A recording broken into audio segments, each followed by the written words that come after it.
Bismillahirrahmanirrahim. Assalamu alaikum. Welcome back, students.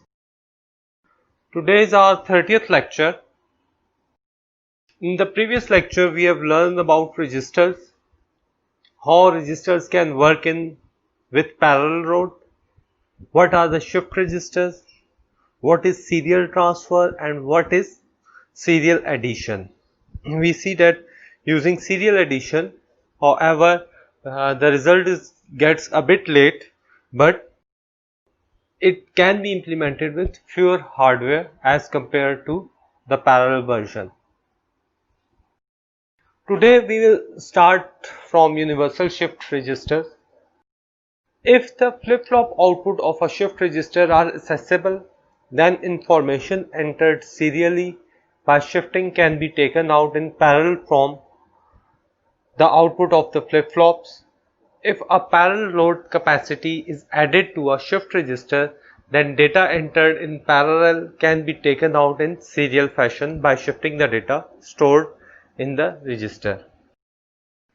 Some shift registers provide the necessary input and output terminal for parallel transfer. They may also have a both shift right and shift left capabilities. The most general shift register has the following capabilities: a clear control to clear register to 0, a clock input to synchronize the operations,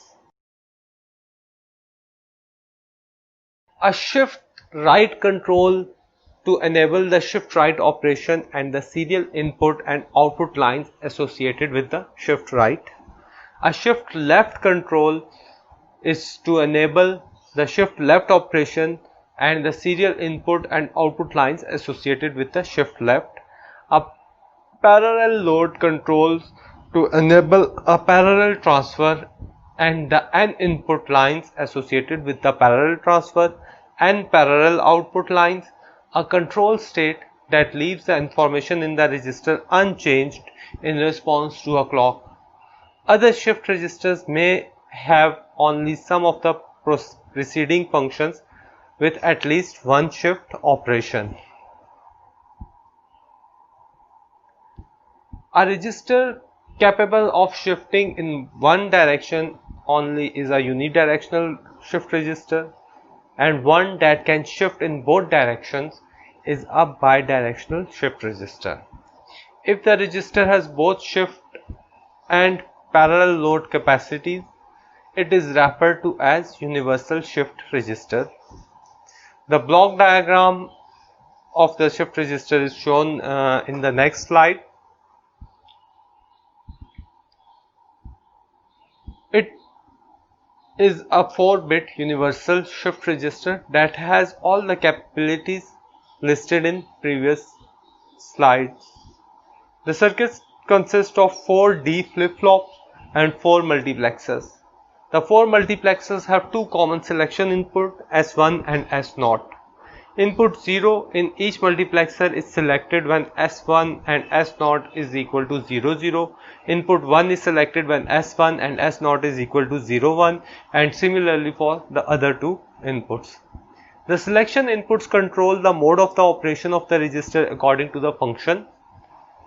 When S1 and S0 is equal to 0, 0, the present value of the register is applied to the D inputs of the flip-flop. This condition forms a path for output of each flip-flop into the input of the same flip-flop so that the output recirculates to the input in this mode of operation. The next clock edge transfers into each flip-flop the binary value it held previously and no change of state occur.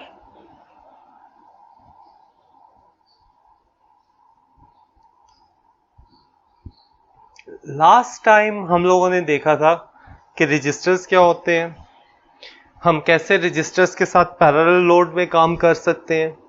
फिर हमने देखा था serial load transfer क्या होती है, shift register क्या होता है और हम सीरियल एडिशन कैसे परफॉर्म करते हैं. हमने देखा था कि हम सीरियल एडिशन से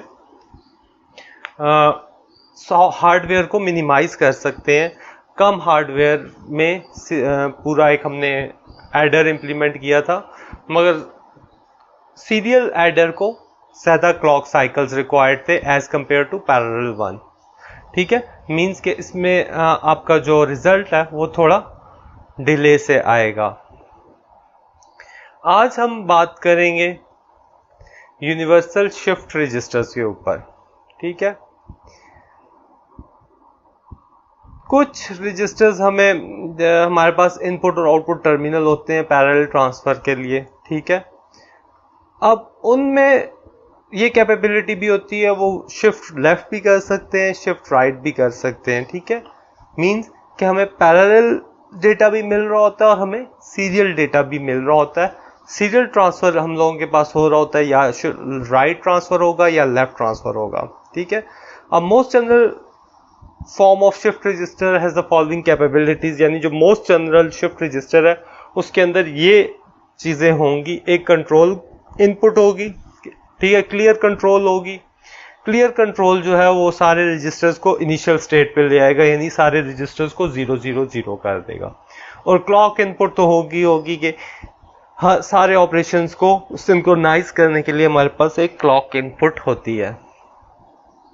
अच्छा, अब शिफ्ट रजिस्टर के अंदर क्या क्या चीजें होती हैं।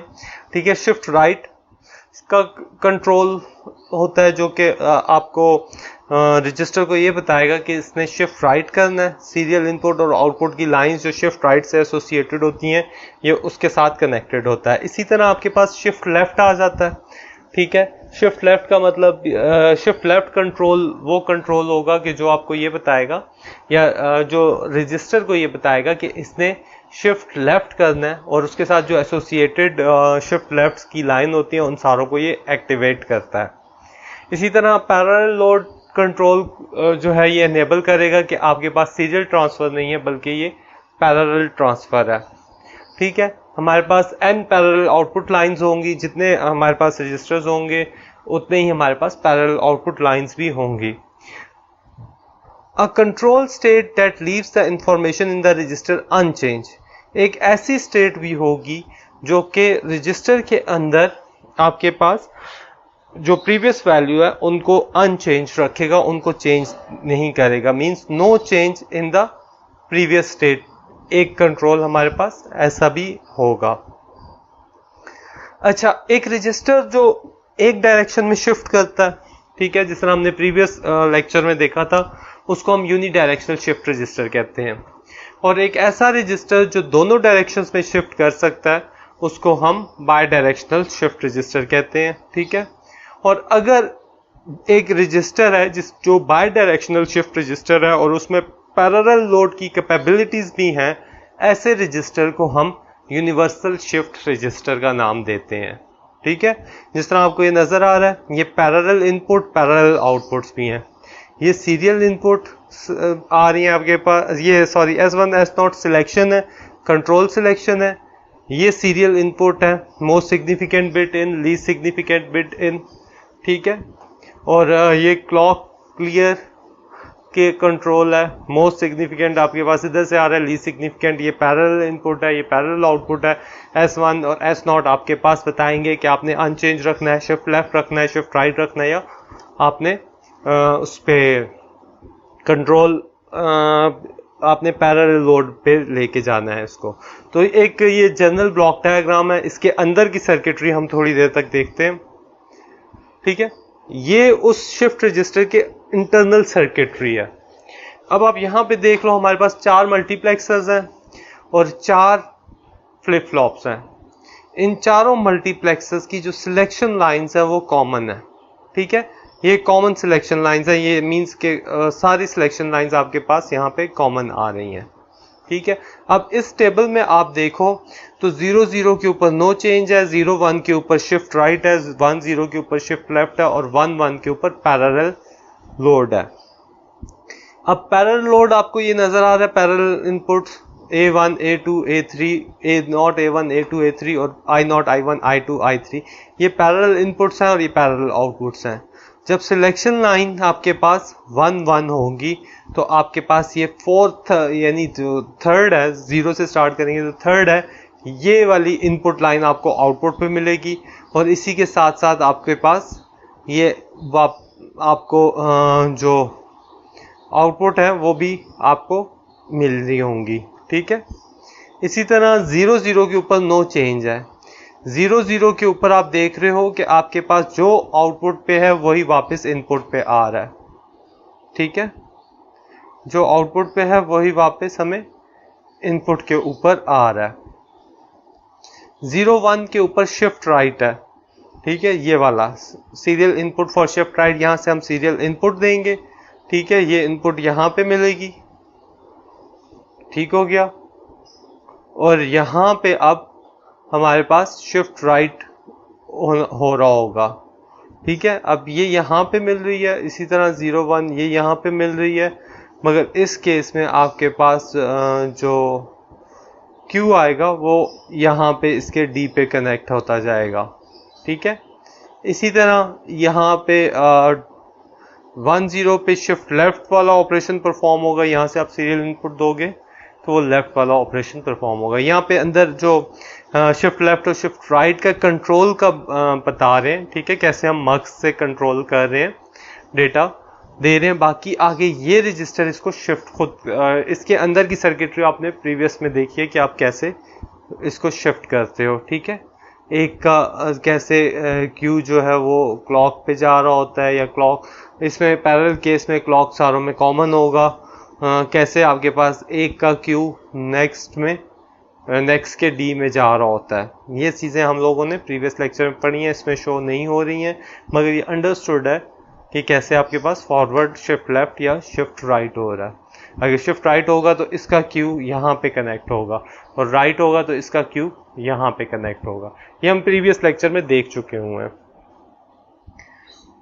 अच्छा जी, ये वही बातें जो हम लोग अभी प्रीवियस फिगर के साथ देख के आए हैं कि circuit diagram of a 4-bit universal shift register that has all the capabilities.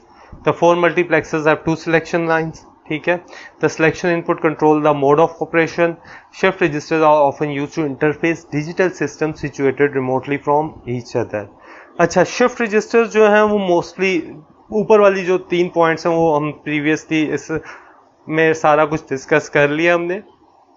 अच्छा, जो शिफ्ट रजिस्टर्स हैं ये मोस्टली जो यूज होते हैं, ये जो डिजिटल सिस्टम्स जो बहुत दूर पड़े होते हैं उनको आपस में इंटरफेस करने के लिए, उनको आपस में कनेक्ट करने के लिए हम लोग यूनिवर्सल शिफ्ट रजिस्टर्स को यूज करते हैं, ठीक है। For example, it is necessary to transmit an n-bit quantity between 2 points. If the distance is far, it will be expensive to use n lines to transmit n bits in parallel. It will be more economical to use a single line and transmit the information serially. ठीक है कि for example जिस तरह आपकी exchange है, हम लोग यहाँ से 50 यूजर्स जो हैं एक डिस्ट्रीब्यूशन बॉक्स से कनेक्टेड है, ठीक है, और वो जो डिस्ट्रीब्यूशन बॉक्स है वो एक उसमें सीरियल ट्रांसफर होती है, वो एक लाइन से कनेक्टेड होता है एक्सचेंज से। तो इस तरह से हम लोगों के पास हार्डवेयर का, यानी ये हमारे पास 50 यूजर्स हैं एक टेलीफोन के, वो एक डिस्ट्रीब्यूशन बॉक्स यानी डीबी से कनेक्टेड है। ये डीबी एक तार के थ्रू एक्सचेंज से कनेक्टेड है। तो डीबी के अंदर ऐसा सर्किट होगा जो इसको पैरेलल लोड से, पैरेलल इनपुट से सीरियल में कन्वर्ट कर रहा होगा, ठीक है। तो इस तरह की शिफ्ट रजिस्टर्स की एप्लीकेशंस है। इस तरह से आपके पास ये जो इतनी तारें बिछानी पड़ेंगी वो आपके पास बचत हो जाती है हार्डवेयर की। तो ये इस तरह से आप डिजिटल सिस्टम्स की इंटरफेसिंग करते हो सीरियल ट्रांसफर को यूज करके, ठीक है। ये शिफ्ट रजिस्टर की बात हो रही है, यूनिवर्सल शिफ्ट की नहीं। शिफ्ट रजिस्टर्स कहाँ यूज हो सकते हैं? यहाँ पे आप यूनिवर्सल भी यूज कर सकते हो क्योंकि शिफ्ट लेफ्ट शिफ्ट राइट उसमें भी है, मगर वो कॉस्टली पड़ेगा। तो हम एक सिंपल शिफ्ट रजिस्टर को ही यूज करते हैं इस तरह के कामों में, जहाँ पे आपको पैरेलल टू सीरियल ट्रांसफर चाहिए होती है। अच्छा, रजिस्टर्स पे हमने बात कर ली है। अब हम आते हैं काउंटर्स के ऊपर कि काउंटर्स क्या होती हैं, कितनी तरह के होते हैं, ठीक है। इन सारी चीजों पे अब बात करते हैं। A register that goes through a prescribed sequence of states upon the application of input pulses is called a counter. एक ऐसा रजिस्टर जो हमारी पहले से तयशुदा स्टेट्स के ऊपर जाए, ऐसे रजिस्टर को हम काउंटर कहते हैं। ठीक है, अ counter that follows binary number of sequence is called a binary counter. An n-bit binary counter consists of n flip-flops and can count in binary from 0 through 2 raised to power n minus 1. एक counter जो है, ऐसा counter जो binary numbers के sequence को follow करे, यानी 0 1 2 3 4 0 0 0 0 0 1 0 0 1 1 1 0 0 1 0 1 1 1 0 1 1 1, ये एक बाइनरी सीक्वेंस है। अगर एक काउंटर इसको फॉलो कर रहा है तो ऐसे काउंटर को आप बाइनरी काउंटर कहते हैं। ठीक है, एक n बिट बाइनरी काउंटर में n फ्लिप फ्लॉप्स होंगे और ये इसकी काउंटिंग जो है वो 2 raised to power n minus 1 तक हो सकेगी। जिस तरह अगर एक 2 बिट काउंटर है, ठीक है, ठीक, अब वो क्या काउंट कर सकेगा, 0 0 0 1 1 0 और 1 1। इसके लिए हमें 2 फ्लिप फ्लॉप्स चाहिए होंगे और 2 फ्लिप फ्लॉप्स चाहिए होंगे और इसकी काउंटिंग आप देख रहे हो 0 से 3 तक हो रही है। 2 raised to power 2 minus 1 is equal to 3। तो ये 0 से 3 तक काउंट कर सकता है। ठीक है, counters are available in 2 categories, ripple counters and asynchronous counters. Synchronous counters और ripple counters हमारे पास 2 कैटेगरीज हैं। ठीक है, काउंटर्स की। Ripple counter, in a ripple counter, a flip-flop output transition serves as a source for triggering other flip-flop. ठीक है, और in synchronous counter, the C input of all flip-flop receive the common clock. पहले हम synchronous counter से start करते हैं। synchronous counters के अंदर जो क्लॉक इनपुट होती है वो सारे फ्लिप फ्लॉप्स की एक ही होती है। ठीक है, कॉमन क्लॉक होती है सारे फ्लिप फ्लॉप्स की सिंक्रोनस काउंटर के अंदर। ये क्लॉक के लिए आ रहा है। ठीक है, तो ये क्लॉक सिंक्रोनस काउंटर के लिए सारी एक जैसी होती है, जबकि रिपल काउंटर्स के अंदर एक की आउटपुट दूसरे फ्लिप फ्लॉप की ट्रांजिशन से करा रही होती है। ठीक है, आप एक के साथ क्लॉक कनेक्ट करते हो, इसकी आउटपुट जो है वो नेक्स्ट फ्लिप फ्लॉप के लिए क्लॉक इनपुट सर्व करती है। ठीक, here we present a binary and BCD ripple counters and explain their operation। तो हम लोग बाइनरी और BCD ripple counters को एक्सप्लेन करेंगे कि ये कैसे काम करते हैं। ठीक है, पहले बाइनरी रिपल काउंटर से स्टार्ट करते हैं। Binary ripple counter consists of a series of connection of complementing flip-flops with the output of each flip-flop connected to the C input clock। ये C जो input है ये clock input है, C input of the next higher order flip-flop। तो binary ripple counter जो है ये इसके अंदर एक सीरीज ऑफ कनेक्शंस होते हैं। ठीक है, कॉम्प्लीमेंटिंग फ्लिप फ्लॉप जिसमें Q और Q बार दोनों हम यूज करेंगे। ठीक है, और इसमें output of each flip flop, एक फ्लिप फ्लॉप की आउटपुट नेक्स्ट फ्लिप फ्लॉप की क्लॉक इनपुट से कनेक्टेड होती है। The flip flop holding the least significant bit receive the incoming count pulse. जो लीस्ट सिग्निफिकेंट बिट जिस फ्लिप फ्लॉप में होगी वो आपके पास क्लॉक के साथ कनेक्टेड होगी। And a complementing flip flop can be obtained from JK flip flop to form a T flip flop. और हम JK फ्लिप फ्लॉप को यूज करके एक T फ्लिप फ्लॉप भी बना सकते हैं, हम T फ्लिप फ्लॉप भी यूज कर सकते हैं। हमें एक कॉम्प्लीमेंटिंग फ्लिप फ्लॉप चाहिए होता है इसके लिए। A third possibility is to use D flip flop with complement output connected to the D input। तो एक और जो पॉसिबिलिटी है JK और T के अलावा, अगर हम D फ्लिप फ्लॉप को यूज करते हैं तो हमें जो D फ्लिप फ्लॉप है हम उसकी कॉम्प्लीमेंटेड आउटपुट जो Q बार है उसको हम कनेक्ट करेंगे D input of the next one. तो ये मेरे पास एक बाइनरी सीक्वेंस है 4 बिट का 0 0 0 0 0 1 0 0 1 0 0 0 1 1 1 0 1 0 0 1 0 1 अप टू 1 0 0 0 आगे भी जाता है अगर हम यहाँ तक देख रहे हैं। ठीक है, ये 0 1 2 3 4 5 6 7 8 तक। तो ये मेरे पास फिगर आप देख रहे हो, ये एक बाइनरी रिपल काउंटर की है। सबसे पहले तो आप देख रहे हैं कि हमारे पास एक रीसेट इनपुट है। ठीक है, ये T फ्लिप फ्लॉप से है, टॉगल फ्लिप फ्लॉप से है। अब जो फर्स्ट वन है, ठीक है, उसकी हमारे पास C काउंट या क्लॉक के साथ कनेक्टेड है या C काउंट के साथ कनेक्टेड है, और जो ये ए नॉट है ये नेक्स्ट की क्लॉक के साथ है, A1 A2 की क्लॉक, A2 जो है वो A3 की क्लॉक बन रहा है, और A नॉट A1 A2 और A3 बन रहे हैं। ये T फ्लिप फ्लॉप के साथ है, और D फ्लिप फ्लॉप पे आप देखें तो ये Q बार भी हम यूज कर रहे हैं, Q बार वापस D में जा रहा है, और A नॉट आपके पास नेक्स्ट क्लॉक में आ रहा है, और इसी तरह अप टू सो ऑन आपके पास सारे कनेक्टेड हुए हैं। तो इस तरह के काउंटर को हम रिपल काउंटर का नाम देते हैं, ठीक है। और ये बाइनरी काउंटर जैसे हमने पीछे देखा है, तो ये एक बाइनरी रिपल काउंटर है। A binary counter with a reverse count is called a binary countdown counter. अगर ये रिवर्स काउंट डाउन करेगा तो ये बाइनरी काउंटडाउन काउंटर कहलाते हैं। In a countdown counter the binary count is determined by the 1 with every input count down pulse, ठीक है। The countdown of 4-bit binary counter starts from binary 15 and count up to 15, 13, 12 up 0 and back to 15. जब 0 आएगा तो दोबारा ये reset state में जाके दोबारा बैक पे होगा।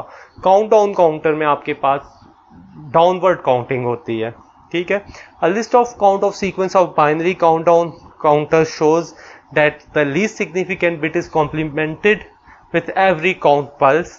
Any other bit in the sequence is complemented if its previous least significant bit goes to from 0 to 1.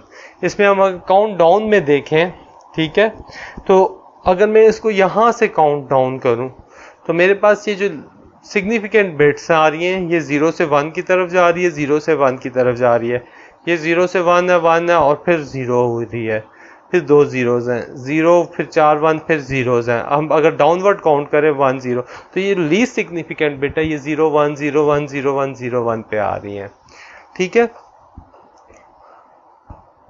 Least significant bit goes from 0 to 1 आ रही है। Therefore, the diagram of binary countdown looks the same as the binary ripple counter, provided that all flip-flop trigger on the positive edge of the clock. The bubble in the C input must be absent.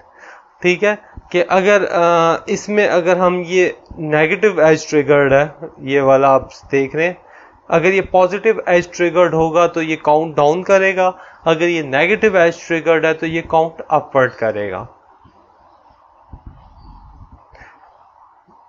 ठीक हो गया जी। अब हम आते हैं BCD ripple counters के ऊपर। BCD ripples counter एक ऐसा काउंटर होगा जो 0 से 9 काउंट करेगा, और जैसे ही 9 की वैल्यू आपके पास मिलेगी वो काउंटर रीसेट कर देगा, ठीक है, काउंटर वापस 0 0 पे चला जाएगा। Such counter must have at least 4 flip flops to represent each decimal digit. BCD counter के लिए एक डिजिट आपके पास 4 बिट्स का होता है, एटलीस्ट हमें 4 फ्लिप फ्लॉप्स रिक्वायर्ड होंगे इसके लिए। The sequence of state is dictated by the binary code used to represent a digital decimal. इसका जो ये दो जो पॉइंट्स है वो नेक्स्ट स्लाइड में मैं आपको क्लियर करता हूँ, जहाँ पे आपके पास ये BCD कोड आ रहा है इसका। A ripple counter is an asynchronous sequential circuit. Signals that affect the flip-flop transition depends on the way they change from 1 to 0. ठीक है, signals that affects the flip-flop transitions depends on the way they change from 1 to 0। जो transition effect हो रही है flip flop की वो तब change होगी जब वो 1 से 0 की तरफ जाएंगे। अगर हम आगे जाएं, ये देखें 0 0, ये 0 से 1 की तरफ जा रहा है, ठीक है, फिर ये 0 से 1 की तरफ जा रहा है, और ये 1 से 0 की तरफ जा रहा है। इसी तरह आगे आप जाओ, ये 0 से दोबारा ये 1 की तरफ जा रहा है, ठीक है, अब ये 0 से 1 की तरफ जा रहा है, बाकी सारे 0 0 हैं, तो इनिशियल स्टेट पे जा रहे हैं, इस तरह अप टू 100। जब ये 9 आएगा, 9 के ऊपर दोबारा ये रीसेट हो रहा है। अगर मैं इसकी फिगर देखूं तो मेरे पास जे के फ्लिप फ्लॉप से कुछ इस तरह की फिगर आ रही है, ठीक है। ये बीसीडी काउंटर है, अपवर्ड बीसीडी काउंटर है, ठीक है। फर्स्ट वन हमारे पास क्लॉक के साथ कनेक्टेड है, सी काउंट के साथ कनेक्टेड है, जे के सबके कॉमन है, ठीक है, और ये Q1 Q2 Q3 Q4 है। इसी तरह का सर्किट आपने उसमें लैब में भी देखा, लैब में हमने इसका एनालिसिस किया था, इसी तरह का आपके पास सर्किट था, अगर आपको याद हो तो। अब आप देखें कि जो ये एंड गेट है और ये जो नॉट है, ठीक है, ये इसका नॉट इसके जे से कनेक्टेड है, ठीक है, ये जे जो है आपके पास इस जे से कनेक्टेड है, इस के से कनेक्टेड है, ठीक है, ये के और जे आपस में कनेक्टेड है। ये वाला जो जे है ये आपके पास इसके और इसके ऊपर कनेक्टेड है। क्यों? 1 0 0 1, तो 1 0 0 1, जब ये दोनों बिट्स 0 होंगी विथ 1 0 0 1, जब ये कम्बिनेशन आएगा, ये दोनों बिट्स 0 0 हैं, ये आपके पास 1 1 है, तो आपके पास दोबारा आपके पास रीसेट होगा सिस्टम पूरा। आपके पास क्लियर जो रीसेट की इनपुट है, ठीक है, ये लॉजिक 1 के ऊपर है। जब लॉजिक 1 के ऊपर होगा तो ये काउंट स्टार्ट करेगा, ठीक है, तो ये आपके पास दोबारा इसको 0 0 0 कर देगा, यानी 9 से वापस आप दोबारा 0 से काउंट स्टार्ट कर दोगे, 9 से आगे आप नहीं जाओगे। The BCD counter shown previously is a decade counter since it counts from 0 to 9, ठीक है। The count in अच्छा, BCD counter shown previously is a decay counter। decay counter थोड़ा सा लैब में आई थिंक मिस्टेक होगी थी। decay counter decade counter वो counter है जो कि 0 से 9 तक काउंट करते हैं।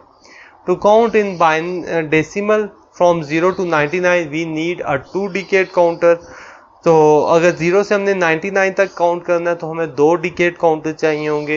And to count from 0 to 999 we need a 3 decade counter. Multiple decade counters can be constructed by connecting BCD counters in cascaded, one for each of decade. तो हम इनको मल्टीपल बीसीडी काउंटर्स को कैस्केडेडली या serially connect कर सकते हैं multiple digits के counters बनाने के लिए। A 3 decade counter is shown in the next slide. The input is the second। अच्छा, नेक्स्ट स्लाइड के अंदर अगर आप देखें 3 decade काउंटर बना हुआ है कैसे कि Q8 जो है वो इसके लिए क्लॉक इनपुट सर्व कर रहा है, कि इसका Q8 इसके लिए क्लॉक इनपुट सर्व, तो ये फर्स्ट डिजिट, ये सेकंड डिजिट और ये थर्ड। तो इस तरह से हम इन BCD काउंटर्स को कैस्केडेडली कनेक्ट करके मल्टीपल डिजिट काउंटर बना सकते हैं। आज के लिए इतना ही था। होपफुली आप इससे गो थ्रू करोगे, और अगर आपके कोई क्वेश्चंस है तो हम इंशाल्लाह उसे क्वेश्चन एंड आंसर के सेशन में क्लियर कर लेंगे। तब तक के लिए अपना ख्याल रखिएगा। अल्लाह हाफिज़।